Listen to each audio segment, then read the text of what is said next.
Bueno, voy a falar devagar, ¿no? Como se dice, voy a intentar hablar despacio.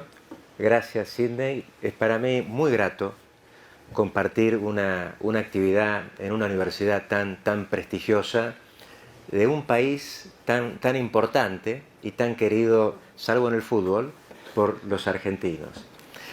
Eh, voy a... Yo creo que puede ser de interés, como decía Sidney. Yo puedo primero presentarles qué es lo que ha pasado en la República Argentina desde que ha asumido el gobierno del presidente Milei en materia laboral, qué es lo que ha intentado hacer, qué es lo que ha logrado hacer y qué es lo que pasa hoy con el último eh, producto legislativo. Y luego puede ser de interés, como decía Sidney, que yo les haga alguna reseña, vamos a ponerlo en estos términos, de qué es lo que hemos hecho en los tribunales de Argentina. Porque hemos tenido algunos éxitos. Hoy tenemos, con respecto a la última ley, un éxito, digamos, a mi juicio, precario, pero puede ser de interés ver cómo, como decía Sidney, las normas, luego que se incorporan al ordenamiento jurídico, bueno, allí se abren caminos de aplicación, caminos de interpretación, caminos de impugnación. Pero vamos a lo que vinimos. ¿Qué es lo que ha hecho Milei en materia laboral? Ni bien asumió, dictó un decreto que es una norma que dicta el Poder Ejecutivo de contenido legislativo. En nuestro país, ese tipo de acto del Poder Ejecutivo es muy restrictivo, según el ámbito de habilitación de la propia Constitución Nacional. Este primer intento, muy ambicioso, fue un decreto de necesidad y urgencia.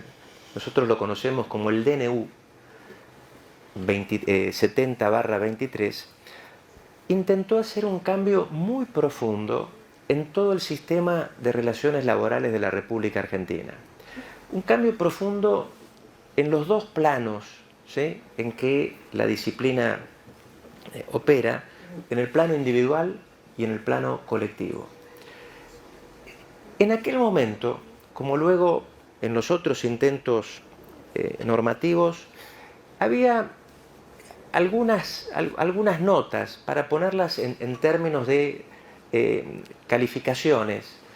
Era un intento que en materia individual deslaboralizaba, o sea, ámbitos del trabajo que se presta en el sistema económico los sustraía del ámbito de protección laboral típico, el trabajo en plataformas, se creaban formas de autonomías con grupos de personas a las que se consideraba por fuera del ordenamiento de protección laboral, figuras del Código Civil de nuestro país, que por supuesto regula figuras civiles, pero como sabemos, allí siempre hay una hipótesis o una posibilidad de que se las malverse, y sean formas de tratar de eludir la aplicación del derecho. Bueno, se acentuaba todo un intento de sustracción del ámbito de protección en términos de deslaboralización. Por el otro lado, una desregulación. Ámbitos que estaban regulados eran desregulados. También se retrocedía en términos de protección hasta el dejar sin absolutamente ninguna protección laboral, y luego de re-regulación, ¿sí? O sea, institutos, ámbitos de la protección que eran re-regulados en sentido regresivo. Siempre la nota era un ámbito, un nivel de tutelas más bajo del que teníamos. Esto en derecho individual. Deslaboralización, desregulación, re-regulación regresiva. En materia de derecho colectivo, bueno, también aquí es un proyecto de inicio del gobierno. Y para explicarles esto quiero hacer solamente un señalamiento de cómo podemos caracterizar el derecho colectivo, cómo lo caracterizábamos. Bueno, no sé si utilizar el pasado, el presente. En Argentina. Argentina, al igual que Brasil, ha tenido un sistema de relaciones colectivas estructurado. Hasta podríamos decir con cierta sofisticación y en términos de eficacia muy eficaz. ¿Por qué? Porque tenemos un sistema que desde hace 70 años tiene sindicatos fuertes, ¿no?, con una capacidad de conflicto importante, sindicatos que tienen en nuestro ordenamiento, bueno, después podemos hacer un intercambio sobre lo que yo creo que pasa en Brasil, después no voy a hablar yo de Brasil, con sindicatos que según nuestro sistema tienen la unidad de representación, es decir, que un solo sindicato asume la representación del interés colectivo en condición de exclusividad. Entonces, ese tipo de sindicalismo, que en Argentina es el que ha prevalecido, ha generado algo muy, y acá sí creo que es muy típico de Argentina, convenios colectivos de rama de actividad, sindicatos verticales, de ámbito nacional.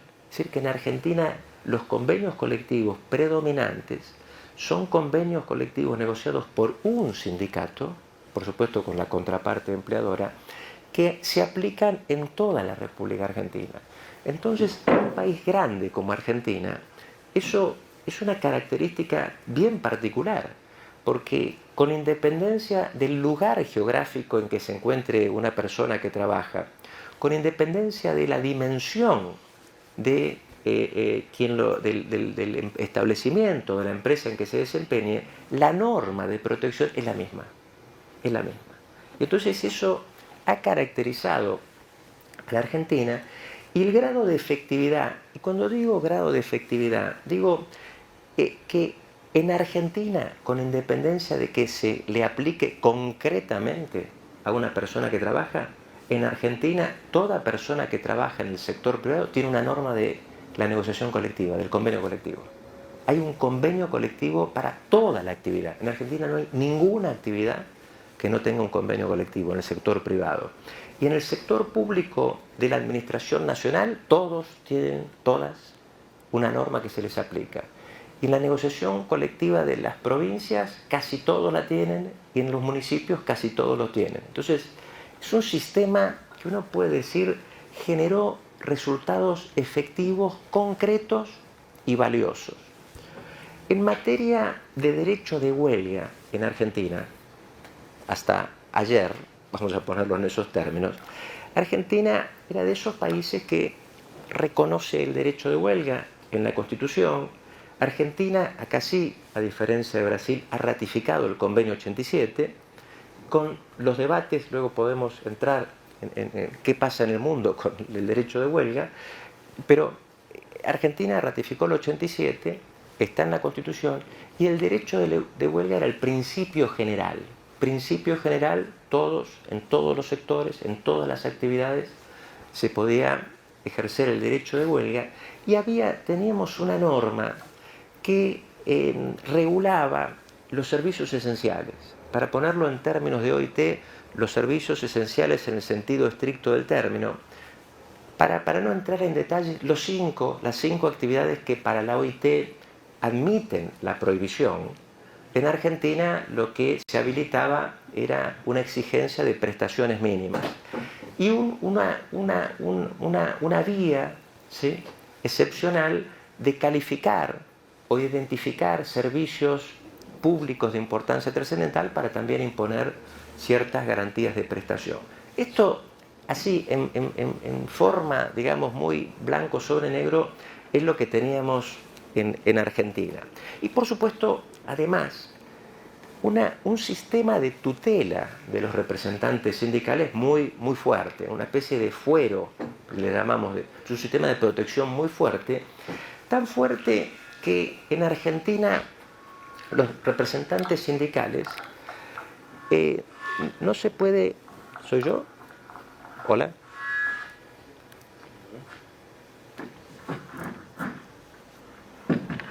¿Usted me entienden? Estoy hablando para a ver si... los representantes sindicales están muy protegidos. No se les puede cambiar su condición contractual, no se los puede suspender, no se los puede despedir sin tener una autorización judicial. Y si alguien lo hace sin tener una autorización judicial, esa persona que representa colectivamente tiene derecho a ir a un tribunal y que se ordene la reincorporación. Y eso en Argentina, no siempre en América Latina, sucede, se cumple. O sea que si se incumple ese marco de protección más robusto, en Argentina no había otra persona que representara colectivamente que no reingresara muy rápidamente. Bueno, hice todo esto para que vean el escenario sobre el que se proyecta esta norma que se acaba de dictar y aquel DNU. Bueno, en materia de sindicatos, en materia de libertad sindical, nosotros decimos, digo nosotros porque hay es colectiva esta mirada que estoy dando, desde un sector, por supuesto, es antisindical. El gobierno tiene una mirada antisindical porque, a mi juicio, ellos consideran, y en esto algunos creo que lo hacen de buena fe, otros por las malas razones, que este sindicalismo se constituye, y la acción colectiva que despliega este sindicalismo, se constituye en un problema, en un problema de dos aristas. Un problema en términos del sistema productivo, porque este sindicalismo que opera en un ámbito tan extendido como todo el territorio del país, es un problema en términos de adecuación de las realidades diferenciadas que el sistema económico requiere, a juicio de este gobierno, y por lo tanto hay que tratar de desestructurar, de desmantelar ese modelo sindical que opera sin identificar realidades diferenciadas. Entonces, lo primero es, tenemos que tratar de ir, hago hablar al legislador de este gobierno, a un sistema donde haya sindicatos que puedan operar en espacios más reducidos y que los convenios colectivos se descentralicen, que la negociación colectiva no sea en aquel ámbito tan vasto como el propio país, sino en niveles más bajos, negociación colectiva local o negociación colectiva por empresa. En Argentina la negociación colectiva por empresa existe, pero es una negociación colectiva que la llevan adelante los sindicatos nacionales, es decir, que es una opción sindical, ¿sí?, y no una particularidad del ordenamiento, porque los sindicatos no son de empresa. Bueno, entonces allí una primera razón de por qué hacen lo que hacen. La segunda razón yo creo que es política, porque en Argentina el sindicalismo, el movimiento sindical, es un actor político. Es un actor político. Hoy un actor político menguado en su capacidad de intervenir en el sistema político, pero entre toda la historia, el movimiento obrero en Argentina fue un espacio de poder, ¿sí?, sociopolítico que le permitía incorporar legisladores, legisladoras en las dos cámaras, operar en el sistema de intercambios políticos, no solamente en el sistema de intercambio del sistema de relaciones laborales, sino en la participación en las grandes decisiones del país, decisiones de tipo económico, político, de relacionamiento internacional, de distribución del ingreso en sentido más amplio, no en el sentido puntual. Y entonces toda la perspectiva gubernamental ha venido asociada en términos de lo colectivo a una visión antisindical, creo, por estas dos razones. Bueno, ese DNU que intentaba esto lo pudimos frenar en el Poder Judicial. Hicimos una demanda, un amparo judicial, donde cuestionábamos esta norma porque sosteníamos dos cosas. Una invalidez formal, porque nosotros afirmábamos que no podía dictarse una norma porque no había una necesidad ni una urgencia, y menos una norma que modificara en forma permanente y total todo el sistema de relaciones laborales de nuestro país. Por suerte, esa primera respuesta, como decía Sidney, posterior a la norma, ¿no? Porque la norma está allí, bueno, hay que ver qué hacemos con la norma. Esa norma no se aplicó en la República Argentina. Y esa norma está a estudio de la Corte Suprema, que es el tribunal más alto. Nosotros no tenemos un tribunal superior del trabajo, tenemos una Corte Suprema que tiene todas las competencias. Es una Corte reducida, ha quedado reducida a 3 miembros, 3 integrantes, son los 3 varones. Hay toda una polémica en Argentina porque no hay allí una presencia, digamos, igualitaria. Tenemos solamente 3, integrantes, y esa norma está allí a estudio de la Corte. Y como decimos en nuestro país, los tribunales hay veces que resuelven las cosas con el tiempo, cronoterapia le llaman en Argentina. Bueno, vamos a dejar que la política y la realidad hagan su tarea, y entonces está allí y creemos que no la va a resolver nunca, y entonces ha sido un episodio que podemos decir pertenece al pasado. Al año siguiente de ese texto intentaron regular otra vez el derecho de huelga, como habían intentado en el DNU. Una regulación del derecho de huelga que intentaba escaparse de la visión del derecho de huelga, los estándares del derecho de huelga, tanto de la OIT como del sistema interamericano, con esta opinión consultiva 27 del año 2021, que es una mirada del derecho de huelga generosa, en el sentido de habilitar muy pocas restricciones. Bueno, intentaron hacer una modificación del derecho de huelga por decreto en el año 2025 y también la pudimos frenar en la justicia. Ahí otra vez pudimos lograr que los tribunales nos dieran la razón, y esa norma ya no llegó a la Corte Suprema porque el propio Congreso, luego de que obtuviésemos esas decisiones judiciales, tiene un mecanismo para rechazar esos decretos, y en el caso del derecho de huelga allí lo pudieron rechazar. El año pasado también obtuvieron un éxito. Acá sí el gobierno tuvo un éxito en materia de derecho individual, porque por vía ya no de decreto, sino de ley, hicieron cambios muy profundos en el sistema de protección individual del trabajo en Argentina. Y acá también voy a intentar hacer una pequeña caracterización de qué es lo que teníamos en la República Argentina. Al igual que en toda América Latina, nuestros sistemas se caracterizan por una presencia dominante de la ley en términos de instrumento o fuente de protección. Argentina es uno de esos casos bien pronunciados. ¿Y qué teníamos en Argentina? Que también ha motivado, digamos, muchos debates, así como ustedes tienen la consolidación, ¿no? Pero de la década del 40, nosotros tenemos una ley, la Ley de Contrato de Trabajo, una ley del año 74, que es una ley bien típica, bien clásica de protección fuerte, de un orden público laboral bien rígido y con normas de protección intensa, vamos a ponerlo en estos términos.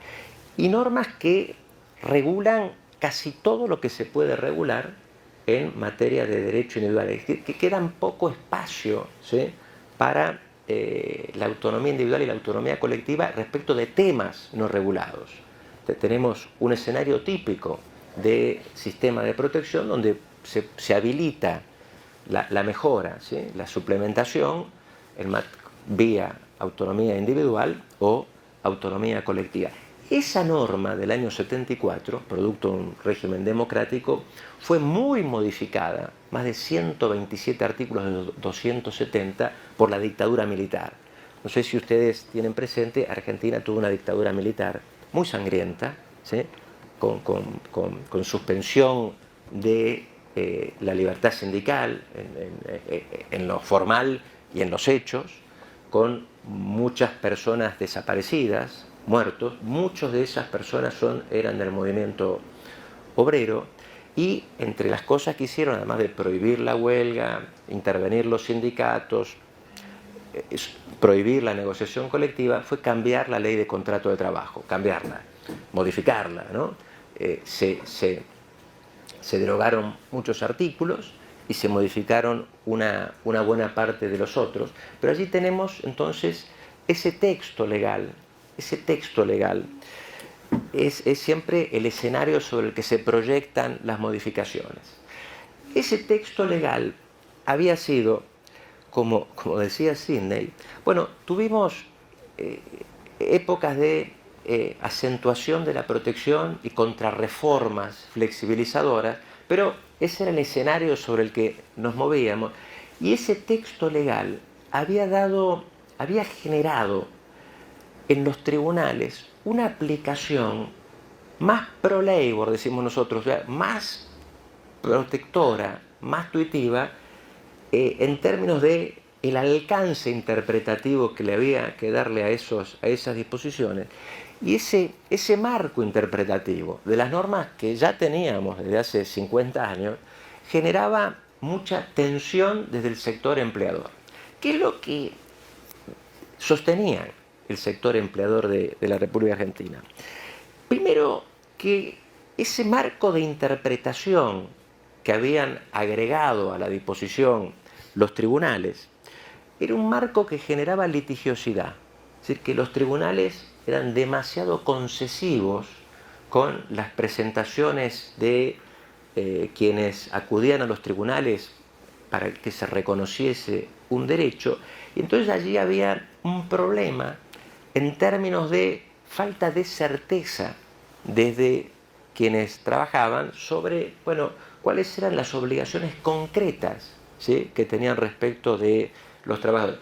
Y esa litigiosidad y esa falta de seguridad jurídica, como ellos decían, lo que generaba, a su juicio, era un problema de empleo, porque estas normas muy protectoras y la interpretación que acentuaba más esa condición protectora eran un desaliento para quienes querían incorporar trabajadores o trabajadoras al sistema productivo. Digamos, estas eran las dos razones que que fundamentaban, digamos, este cuestionamiento al ordenamiento laboral. Bueno, y aquí sí, recién lo hablábamos con Sidney, aquí obtuvieron un resultado positivo en el Congreso, nosotros lo llamamos Congreso, porque en la última elección lograron tener mayor representación parlamentaria en el Congreso, más diputados, más diputadas, más senadores, y lograron sancionar una ley que se llama Bases, Bases y puntos de partida para la libertad de los argentinos, que incluía un capítulo laboral. Bueno, voy a tratar de darles un panorama de ese texto, ¿sí?, antes de llegar al que tenemos ahora. En materia de universos protegidos por el sistema, ¿sí?, por el sistema de protección laboral, incorporaban una figura del trabajador independiente con colaboradores independientes, una rareza en Argentina, una especie de tercera categoría, pero una tercera categoría no para darles derechos laborales, sino para sustraerles los derechos laborales. Vieron que hay un debate en Europa, sobre todo, ¿no?, por los trade, los que son independientes pero económicamente dependientes, ¿no? Ese debate inacabado y siempre problemático para el derecho del trabajo, porque pareciera que puede ser un fenómeno para sustituir, ¿sí?, universos protegidos en términos de esas calificaciones que, bueno, siempre generan complicación para la clasificación correcta. Bueno, incorporaron esa figura, una novedad en nuestro país, establecieron menos requisitos para el periodo de prueba, habilitaron normas que estilizaban, digamos, que agrandaban la posibilidad de utilización del contrato a tiempo parcial. En nuestro país eso también es una fuente de fraude, ¿no? Registrar una persona que trabaja a tiempo parcial cuando en verdad está a tiempo completo. Quitaron de en nuestro país teníamos una norma no laboral, pero que se aplicaba en el derecho del trabajo en materia de discriminación, que permitía, como todo el sistema internacional reconoce, ante la violación de un derecho fundamental, la alternativa en cabeza de la persona discriminada de reclamar no solo el cese del acto discriminatorio, sino también en el mundo laboral la restitución de una condición alterada o del propio empleo, ¿no? Bueno, quitaron esa alternativa de nuestro derecho. Ahora en Argentina, por lo menos en lo normativo, la persona discriminada ya no tiene derecho a exigir una reinstalación, sino tiene cuantificado, ¿sí?, una cuantificación económica que se le puede reconocer si es que se acredita que hubo un acto discriminatorio. En Argentina tuvimos una gran polémica sobre un sistema muy duro, hay que decirlo, muy duro, que castigaba económicamente con indemnizaciones agravadas la situación de falta de registración total en un empleo o en los casos de registración deficiente en un empleo, que le permitía a quien había sido objeto de alguna de estas dos prácticas reclamar unas indemnizaciones que cuadruplicaban las normales. Eso había generado cierta polémica también por cierta malutilización, decían quienes las cuestionaban y quienes empleaban. Bueno, lo que se hizo ahora no fue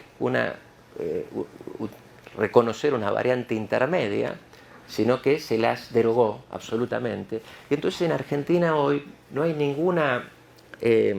ninguna sanción por la identificación de trabajo no registrado o problemas de registración parcial de un trabajo registrado. Cuando digo registración o déficit parcial, digo cuánto tiempo trabajo, qué hago o la remuneración que efectivamente tengo. Bueno, allí entonces tuvimos otro cambio importante, pero ese cambio importante vino asociado a otro muy exótico, creo. Sí, ustedes después en el debate podremos tener algún intercambio.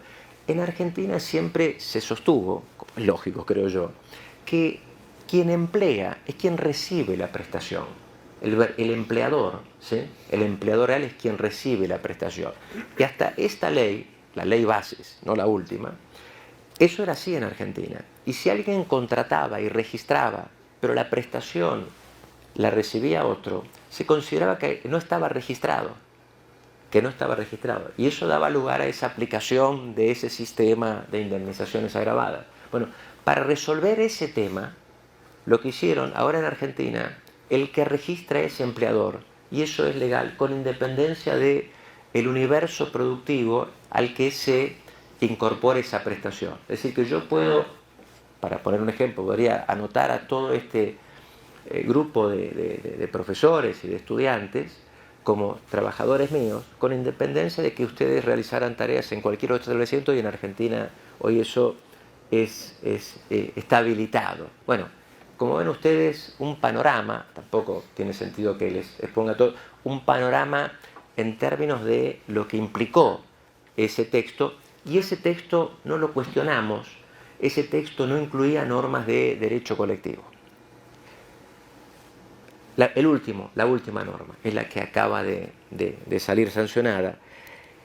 El gobierno le puso como título, siempre hay una malversación del lenguaje, y en el derecho del trabajo eso es muy usual, porque se hace algo que no se quiere asumir que se hace, eso pasa mucho, Y entonces el título, ¿sí?, de alguna manera evoca algo que puede ser visto o considerado positivamente, pero esconde, ¿sí? Hay allí una malversación, como digo, del lenguaje, y acá estamos frente a uno de esos casos porque esta ley se llama Ley de Modernización Laboral. Fíjense ustedes, ¿no? Es un intento, nadie podría estar en desacuerdo en modernizar algo, pero allí, con esa palabra, bueno, lo que está regulado es bien distinto, ¿sí?, en materia de lo moderno.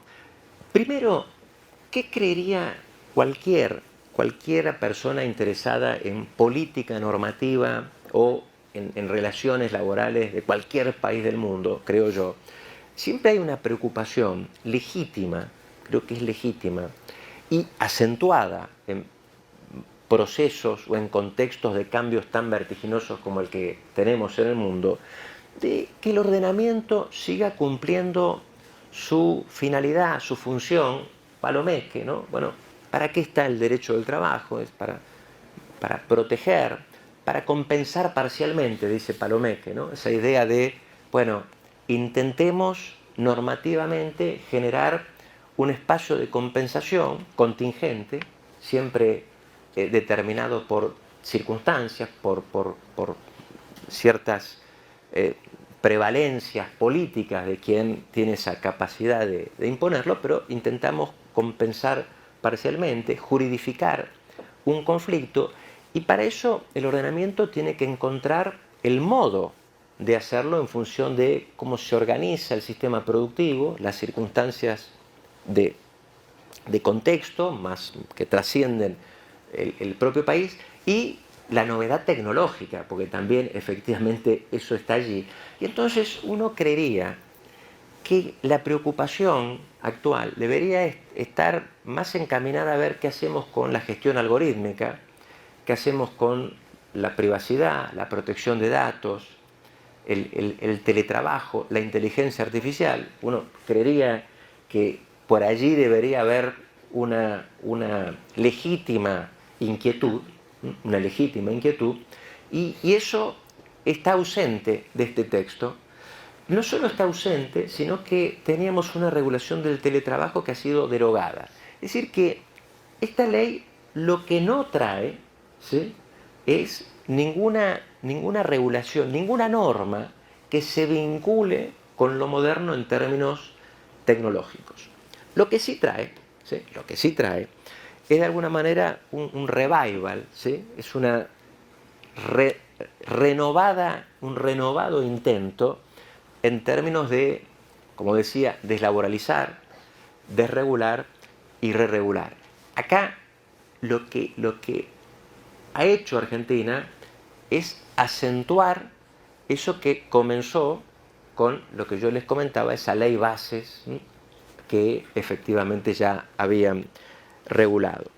¿Y cómo lo hacen? Bueno, otra vez más, con normas que o sustraen universos. Ahora se agrega a el universo apartado de la regulación laboral, pero regulado en esta norma, quienes trabajan en plataformas digitales. Argentina, creo que Brasil no tiene una regulación especial. Argentina no la tiene, y como en todos los lugares del mundo, hay un debate sobre la clasificación o la calificación de los vínculos. Si esos vínculos tienen las notas de la subordinación jurídica o de la dependencia, como le llamamos en Argentina, dependencia, o por el contrario, tienen las notas de la autonomía. Y entonces, ese debate, que es un debate en la doctrina, pero termina transitando los tribunales, bueno, allí vamos viendo las variantes. Los intentos normativos, los más ambiciosos, laboralizan los vínculos.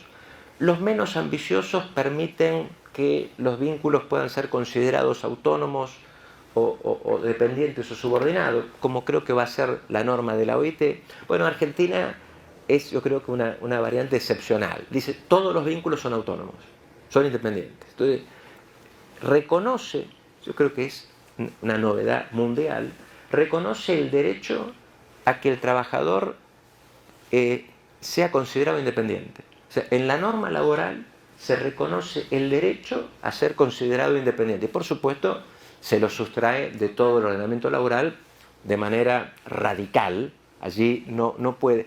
Y lo hace de manera tan radical que a texto expreso, creo que en Uruguay hay algo allí en debate también, a texto expreso dice, ninguna de las particularidades aquí reguladas va a poder ser invocada como un indicio de laboralidad. Ninguna de las normas aquí reguladas, incorporadas, va a poder ser utilizada como indicio de laboralidad. Entonces allí tenemos, como digo, otro fenómeno. Agrega contratos civiles y comerciales que dice, nunca alguien vinculado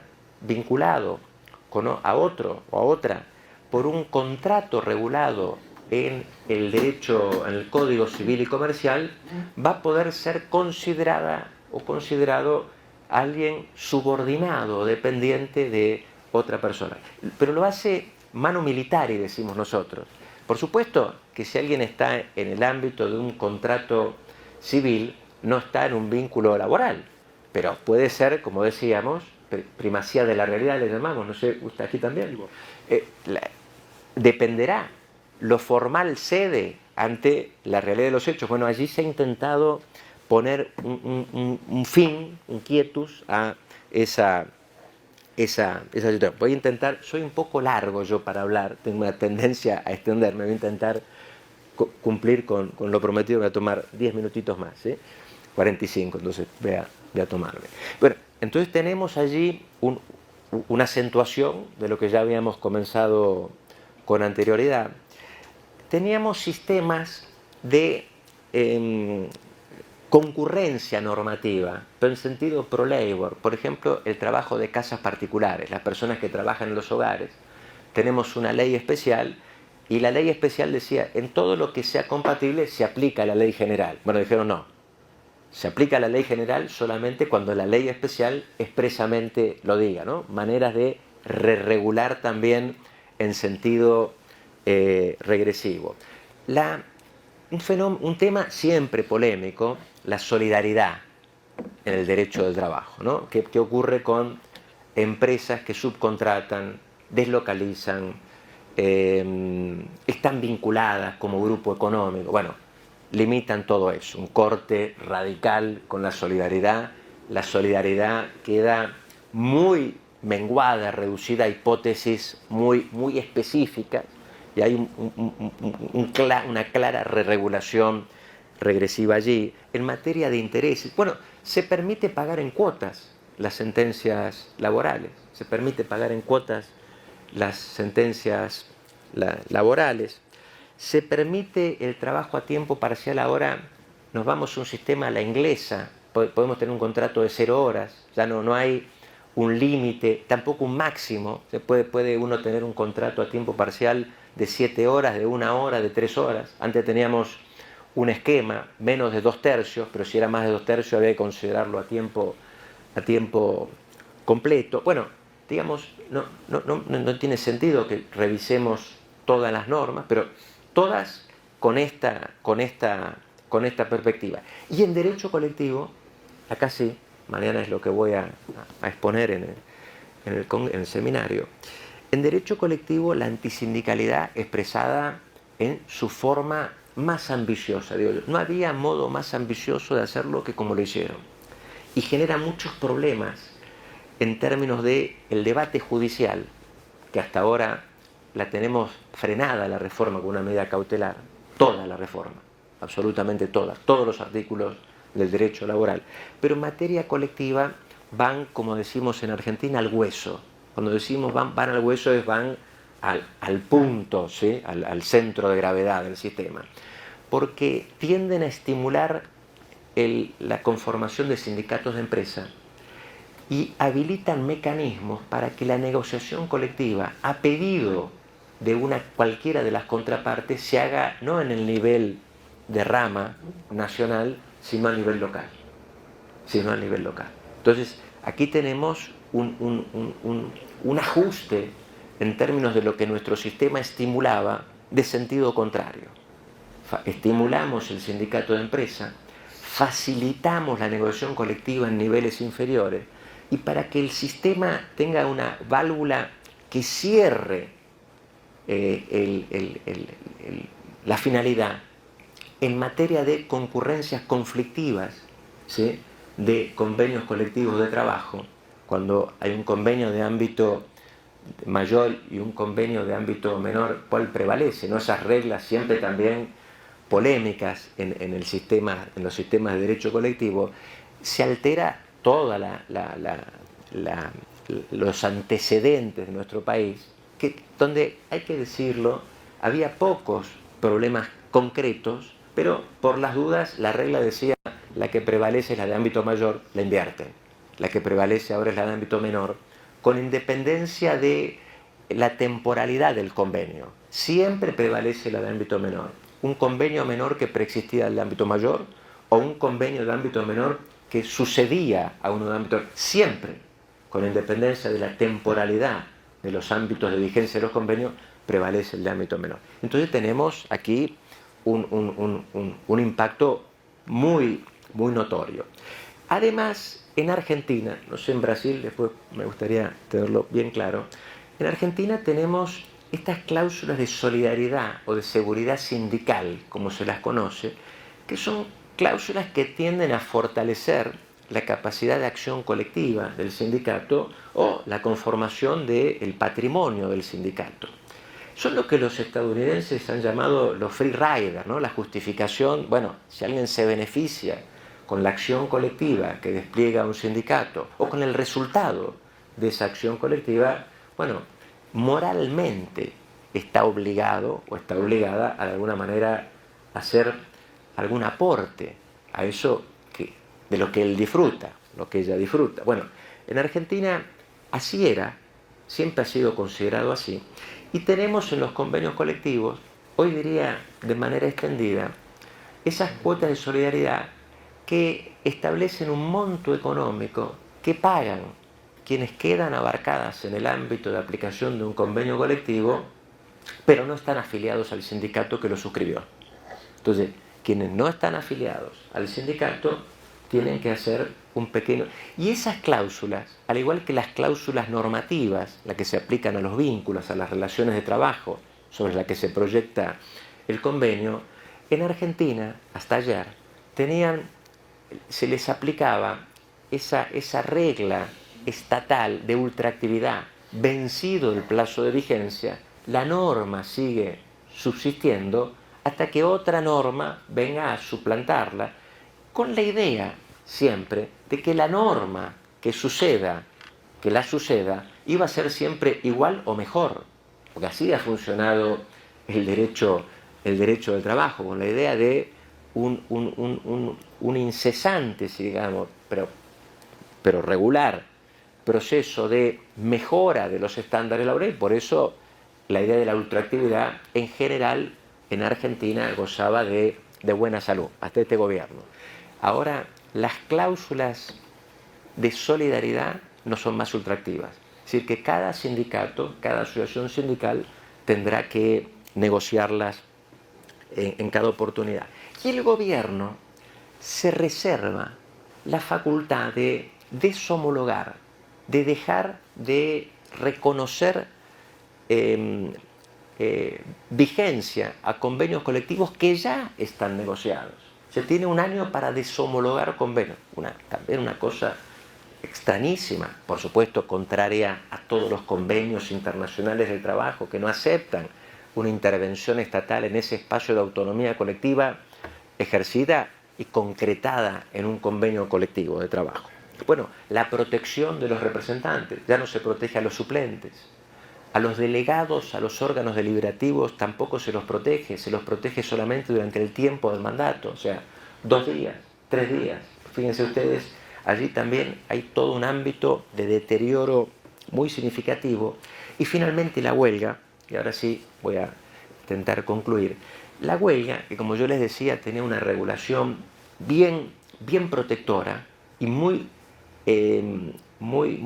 reducida en los ámbitos donde podía de alguna manera establecerse el límite. Bueno, aquí se pasa a lo inverso. Se presume que toda huelga debe ser controlada, ¿sí?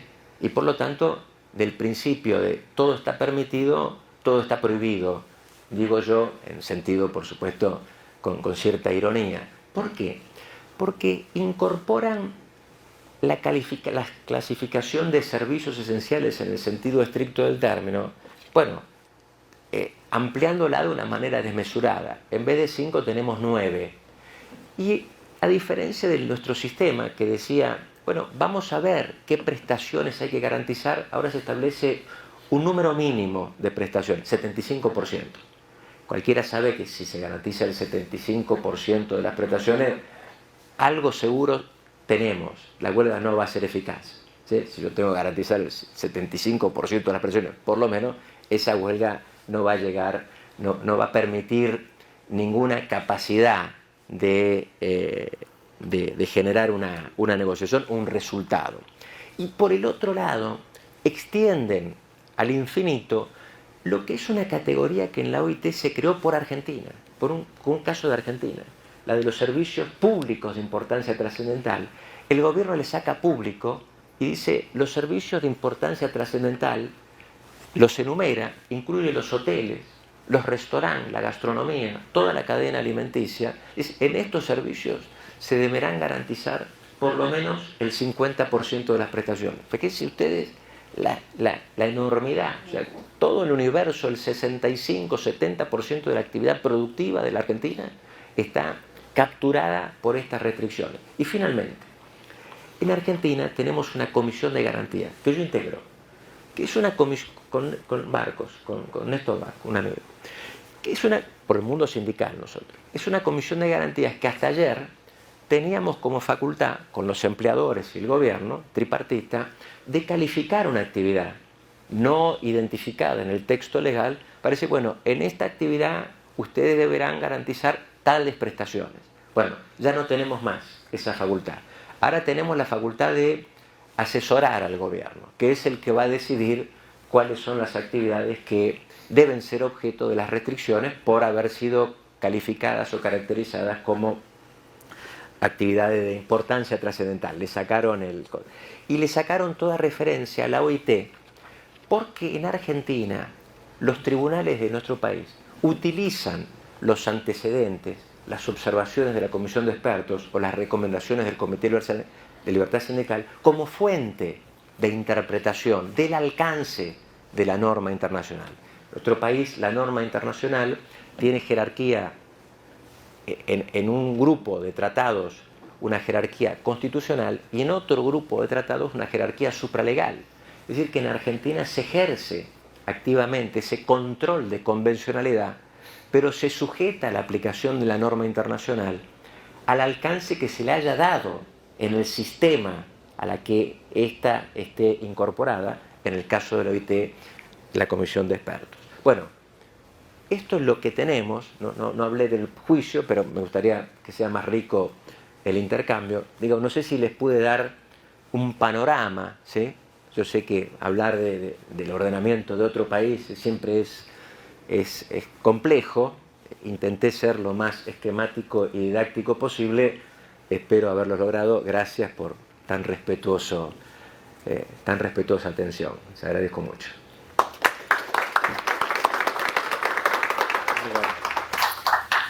Muito obrigado, professor Pablo, pela exposição tão clara. Eu acho que mesmo aqueles que não têm um contato mais próximo com o debate na Argentina puderam compreender. Nós não temos um tempo muito longo aqui, mais uns 15, 20 minutos, vamos aproveitar para um diálogo aqui. Mas antes de abrir a palavra, só muito breve comentário, para retomar um pouco o que eu disse no início, dos paralelos que nós temos com a Argentina. Eu acho que começa com o nome da lei. A Lei de Modernização de Milei é exatamente o mesmo nome da lei brasileira do Bolsonaro. Né? E foi o mesmo nome usado por Macron em 2016, o mesmo usado por Mariano Rajoy em 2012, en España. Em Espanha. Na Itália, me parece, foi o mesmo nome de modernização. Creo que também, sim. Eu acho que esse é um tema para refletir o sentido ou a deturpação desse sentido que se dá pela modernização. A outra coisa, acho que é muito claro, é que a Argentina vive nesse momento, desde 2003, um processo de ataque, e essa é uma reforma muito radical. Talvez são 200 e poucos artigos da nova lei alterados, e parece que é um processo de ruptura, mais do que modernização.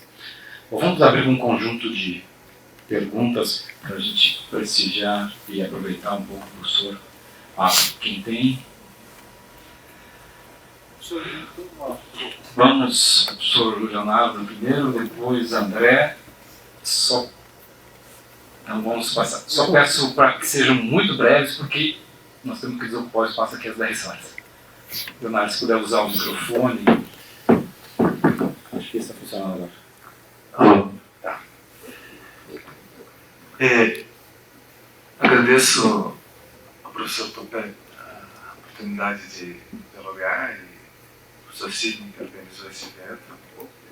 Estaremos juntos hoje à tarde também no TRT. Eu queria trazer a reflexão para a questão das funções do direito do trabalho. Eu estou Parlamento Lopes. Eu tendo a achar mais produtiva a ideia do Antônio Jamot de ambivalência de um direito do trabalho, que antes de tudo é um direito de regulação do mercado de trabalho. A primeira função do direito do trabalho seria estabelecer as regras para que haja um mercado de compra e venda da força de trabalho como mercadoria, e que o capital necessitaria dessa infraestrutura jurídica para poder funcionar.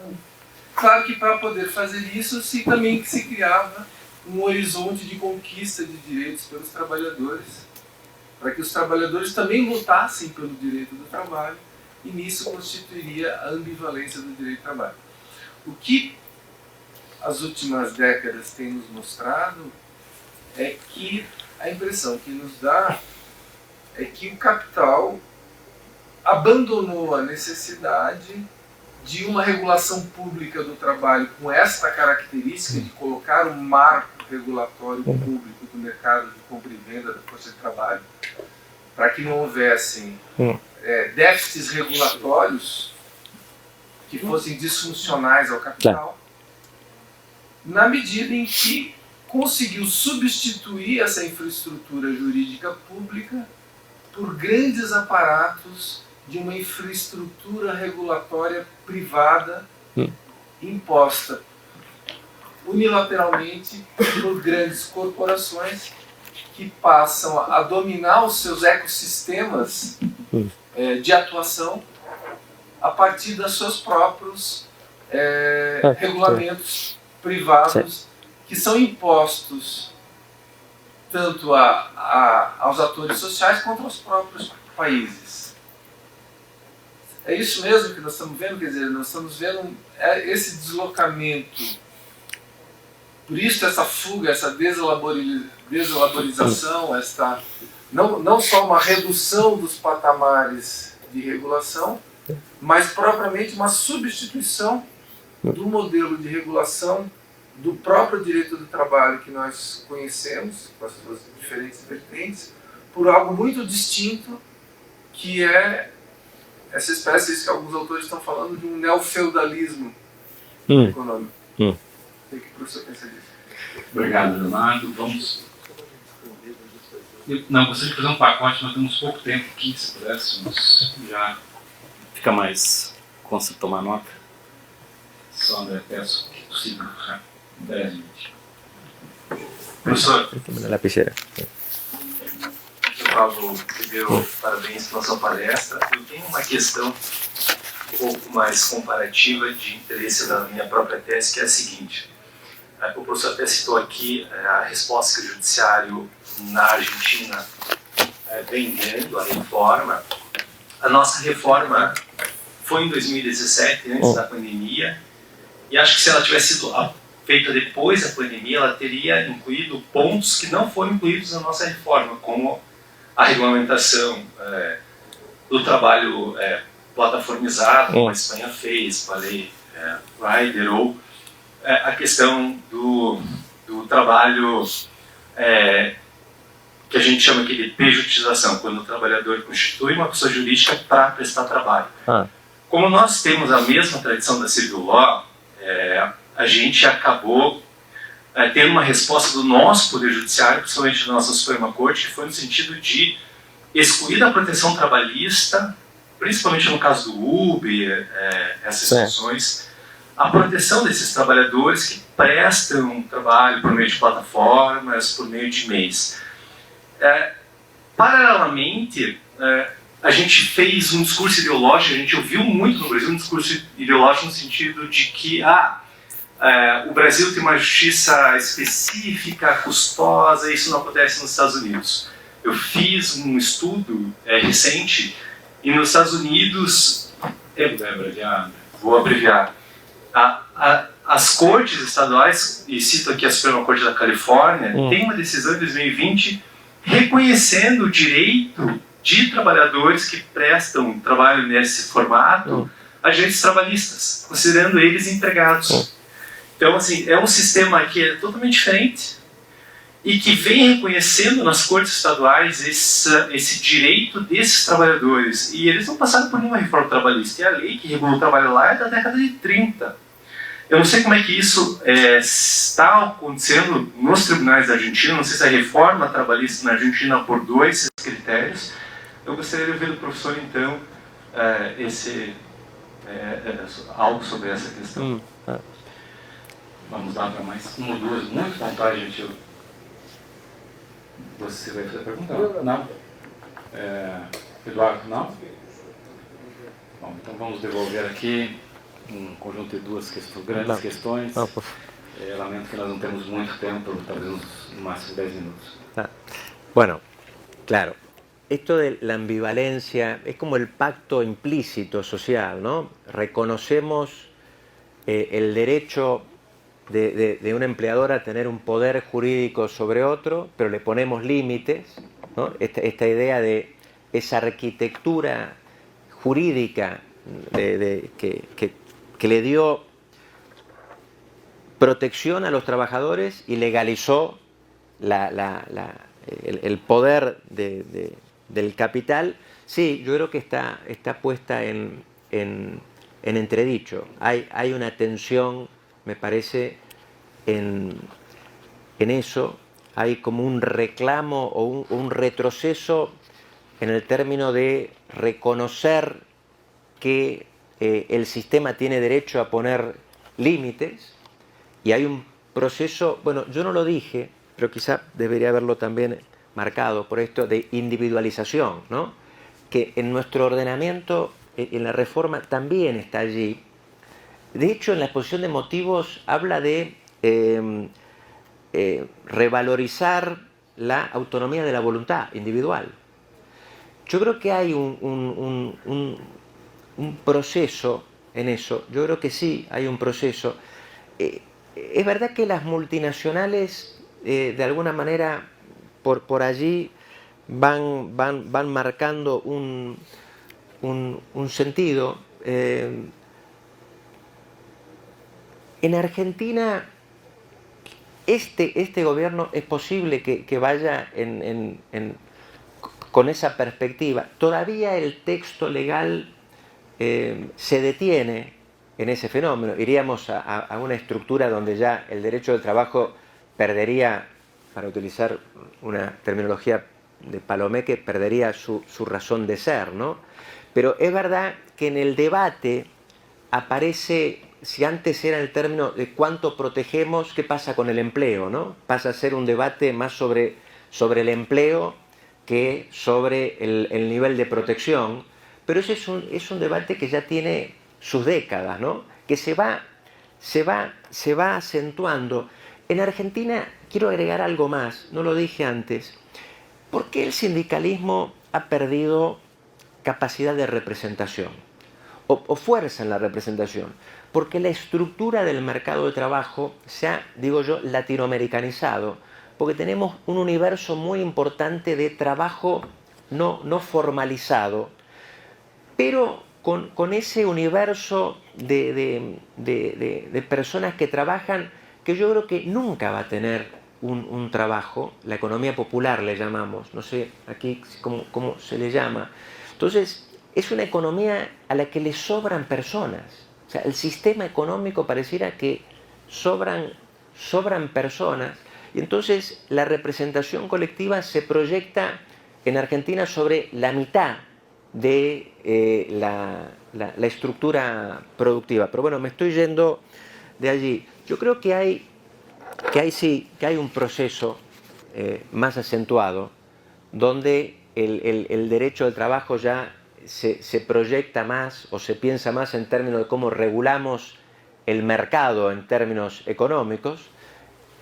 El sector empresario promueve, bueno, otras formas de revalorización de los poderes contractuales, reclama más poderes contractuales. El sindicalismo tiene menos capacidad de equilibrar en el plano de lo colectivo. El Estado se retira, y donde se retira el espacio lo ocupa el poder, la unilateralidad empresaria. Yo creo que hay una tensión, ¿no? Hay una tensión. Es evidente que en el mundo está perdiendo en los hechos, aunque la legislación no lo convalide, pero en los hechos esto sucede. Los problemas de empleo son un gran disciplinador. Bueno, yo veo que allí el derecho del trabajo no ha dejado de cumplir, por lo menos en Argentina, su papel de equilibrio, de equilibrador, de protector, pero bueno, ha perdido intensidad y ha perdido universo de aplicación. No sé si digo algo, son reflexiones sobre este tema. El segundo tema, bueno, es lo que habíamos de alguna manera dicho. ¿Qué hacen los tribunales? ¿No? A ver si yo entendí bien. Sobre plataformas ha habido poco.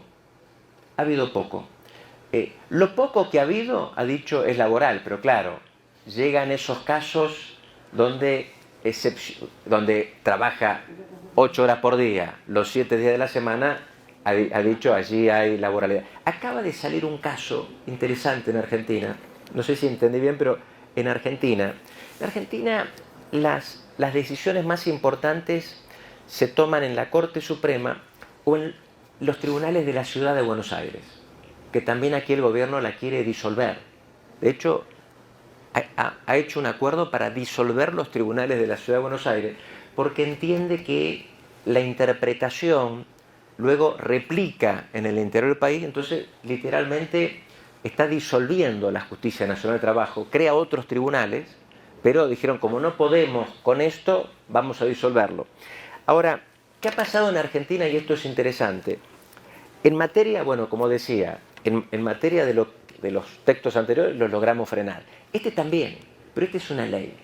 Cuando uno reclama la inconstitucionalidad general de una ley, que en Argentina es un tema con aristas polémicas, nosotros lo estamos pidiendo, lo que surge siempre en ese tipo de pretensión jurídica es la división de poderes. Como el Poder Judicial, en un país como la Argentina que tiene control difuso, como el Poder Judicial invade, ¿sí?, facultades legislativas, interrumpiendo la aplicación. Entonces, allí tenemos un obstáculo.